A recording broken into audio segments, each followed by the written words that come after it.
I ruined my mother-in-law's Christmas meal after she crossed a line. Not Christmas!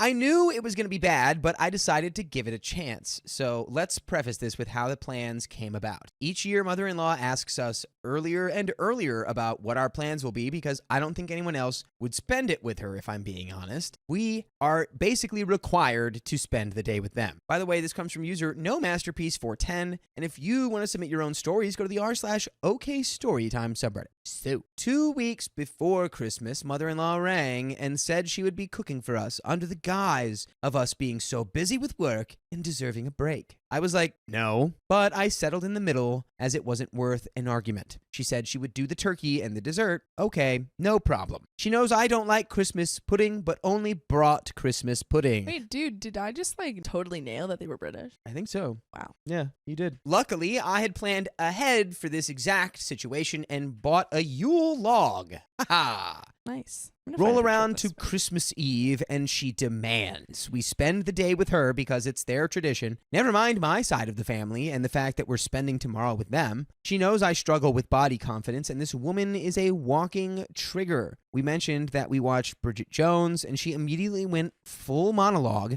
about how thin and beautiful she is after losing all that weight. Oh. Just like Bridget did in the movie. Sorry, what, love? She kept going on and on about it and I swear she saw my reaction and did it to hurt me. I hate this the most. She said other horrible crap about my weight before. I'm 5'5", 70 kilograms, so hardly overweight. Anyway, they insist we follow their schedule on Christmas. Even though we always worked around them when they hosted, we now had to eat at 5:30 instead of 2, which is when we would have liked. Fast forward to the big day itself. When they arrive, she says to me, go peel the veg. So I do. 15 minutes later, she comes in and tells me I've peeled the carrots wrong. Ow. Which I don't even know how you do that. You do it. You went sideways, not long ways. Dude, I don't peel carrots. No idea how you peel carrots wrong. I'm a 32-year-old woman. Then she dismisses me from the kitchen and tells me I'm not allowed back in for the rest of the time. We start cooking around 3:30. At this point, I know she's just going to cook what and how she wants. She tells me we won't be using my seasoning of choice, rosemary,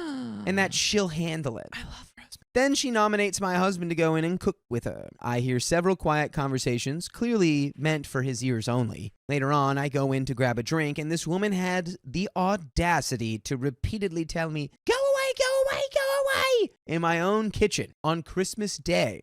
The meal I was supposed to be cooking. My husband has said or done pretty much nothing. I confronted him later, but he claimed he didn't see or hear anything of concern. After several digs at me and my knowledge, I get an attitude and start making things difficult for her. After dinner, I call my dad and start joking that the meal was so awful and that I hope he gets cat food next year because it would be better than this. And man, was she unhappy. But I used her own techniques against her, disguised it as a joke, and made offensive comments. Anyway, they left. Yeah, I mean...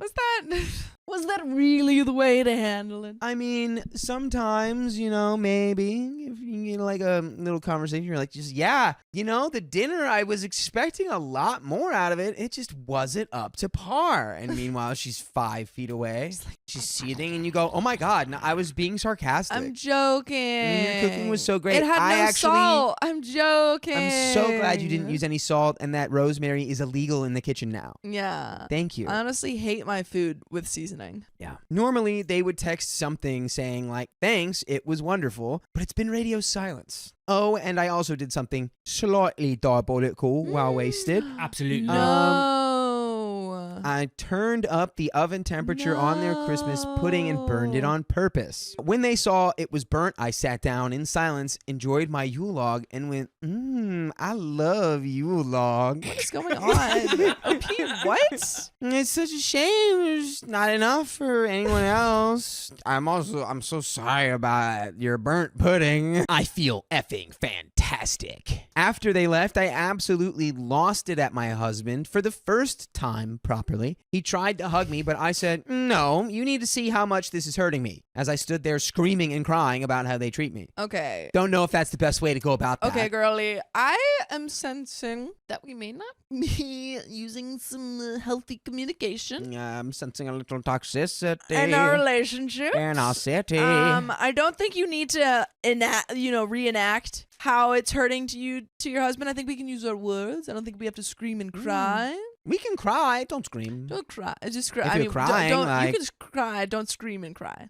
I told him I will not be spending any more Christmases with her or her birthday in January. I am perpetually busy now and will not be going over. He can now deal with having to explain why I'm no longer existing in their lives. That was his choice. He can deal with it because I'm sick of advocating for myself and getting zero effing support. But we had already spent the last 2 years with them. We said no because we want to host Christmas for the first time this year. They said, okay, we'll come to you then. And I already knew it would go down like this. Yeah, they hijacked your hosting. Anyway, on the presumption that we are hosting, one would naturally assume that we're also going to be making dinner. My friend, who was an absolute gem in helping me through that day, she was texting me, keeping me sane and strong. It should have been my husband, though. Anyway, I'm sure there will be other stuff. I remember that she did, and put it in the comments. We have an update. Ooh. Okay? Should we just jump into it? I feel Let's like we've jump given a in. little bit of advice here. Let's jump in. We just give it jump, pogo, pogo, pogo, pogo, Don't pogo, jump. pogo, pogo. Jump. Hey guys, can't thank you enough for all the support yesterday. Through tears and ugly cry laughing with you, I have a small update. I'm going to send a text. I've decided that I must let her know where we stand. I'll be sending it tomorrow in the daytime after having slept on it, though any advice is appreciated. I can't promise I will apply it. I want it to be in line with my feelings and beliefs. She knows nothing at this stage, so it will come out of the blue to her. Here's the text. Hey, mother-in-law. I have had so many reservations about sending another text. I believe this is now number 3, but unless serious changes are made, then I will have to think about how I wish to move forward in the future with our relationship. After Christmas Day, I don't feel I can keep quiet. I've been trying so hard to make excuses for the things that have been said and done, tried to keep smiling, but I'm afraid I have now reached a limit I'm not willing to surpass at my own expense. Here are the main issues I've had over the last couple of days. Note that there has been in almost every visit something said that I have found hurtful, but I can only summarize recent ones that have stuck out to me.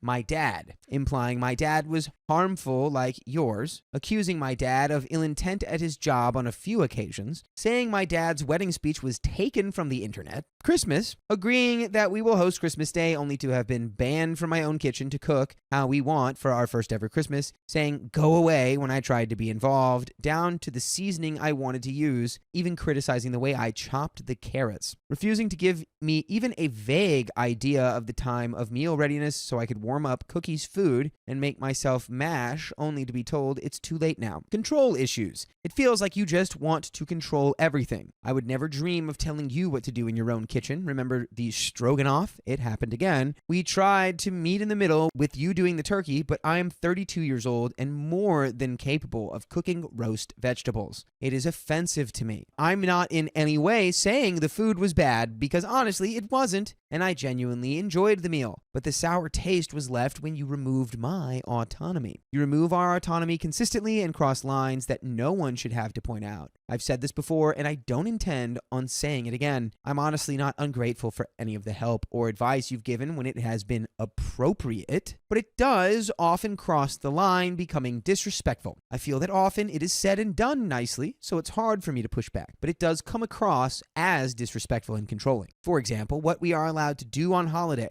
It's advice we don't want. Let us do it our own way without making promises to you, and let us make our own mistakes. And lastly, this one happened a while back, but to be honest, it's unforgettable, and there is no other way I believe this would be said unless it was intended to hurt someone. When you took me outside on my own to look at the wedding flowers in the boot of your car, I said, oh lovely, you don't need to spend loads on lots of flowers, a small bouquet is fine for me. And you responded with, you are a big girl, so you'll need a big bouquet.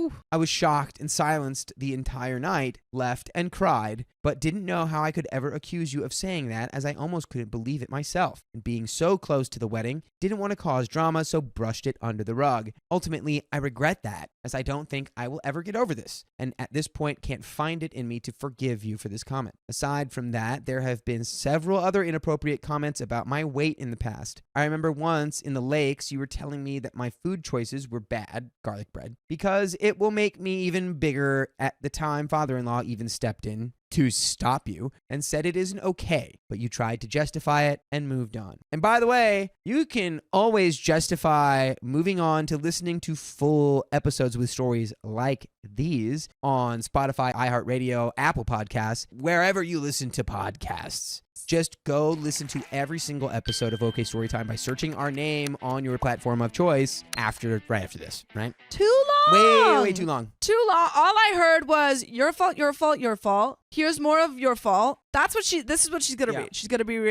read, I hate you, mother-in-law. You're the worst. Your fault. I hate you. That's what she's gonna read in that. She's gonna hit you with the, I ain't reading all that. If you want to open up a conversation, don't send this. Yeah, on a real level, like, the likelihood of you changing her ways at this point in her life, significantly limited. But I just don't think, I think that you could potentially approach the conversation effectively, but not with this novel of a text. I think the person you need to approach is your husband. Yes. In this situation. I am not okay with any of this, and I also won't be silent any longer. I want to move forward, but there have to be genuine changes, and the next time a boundary is crossed, I will be calling it out, and if it continues, I will remove myself from the situation. I hope we can find a way to move past this, but please give me some space, as I'm feeling pretty crap about the entire thing. Yeah, too much. And that is the end of that story. And yowza. Yeah, in the words of my friend, look, sometimes we think we need to say all of those things, right? And that is the process of kill your darlings. Yeah. But we feel very attached to our thoughts and our ideas, and we think that we have to read them out in their entirety. When they were conceived, but, the genesis of the idea. But 25% of that is the meat. Yeah, you don't need to send every single thing that you think about your mother-in-law to her, and it's all at the same time. Probably great that you wrote that all out, because now you have that, and yes, you know how you feel, exactly. and you know, like, if she crosses this line, I'm not going to take it. Yeah, what you send to her is, hey, I wanted to talk about how I felt at Christmas. This is how I felt. Let's have a conversation about it. I want to improve our relationship, but right now it feels like we're at kind of a not great place. Yeah, and then you hit the Gatling pew pew at the end. You're like all the bullet points. You're going.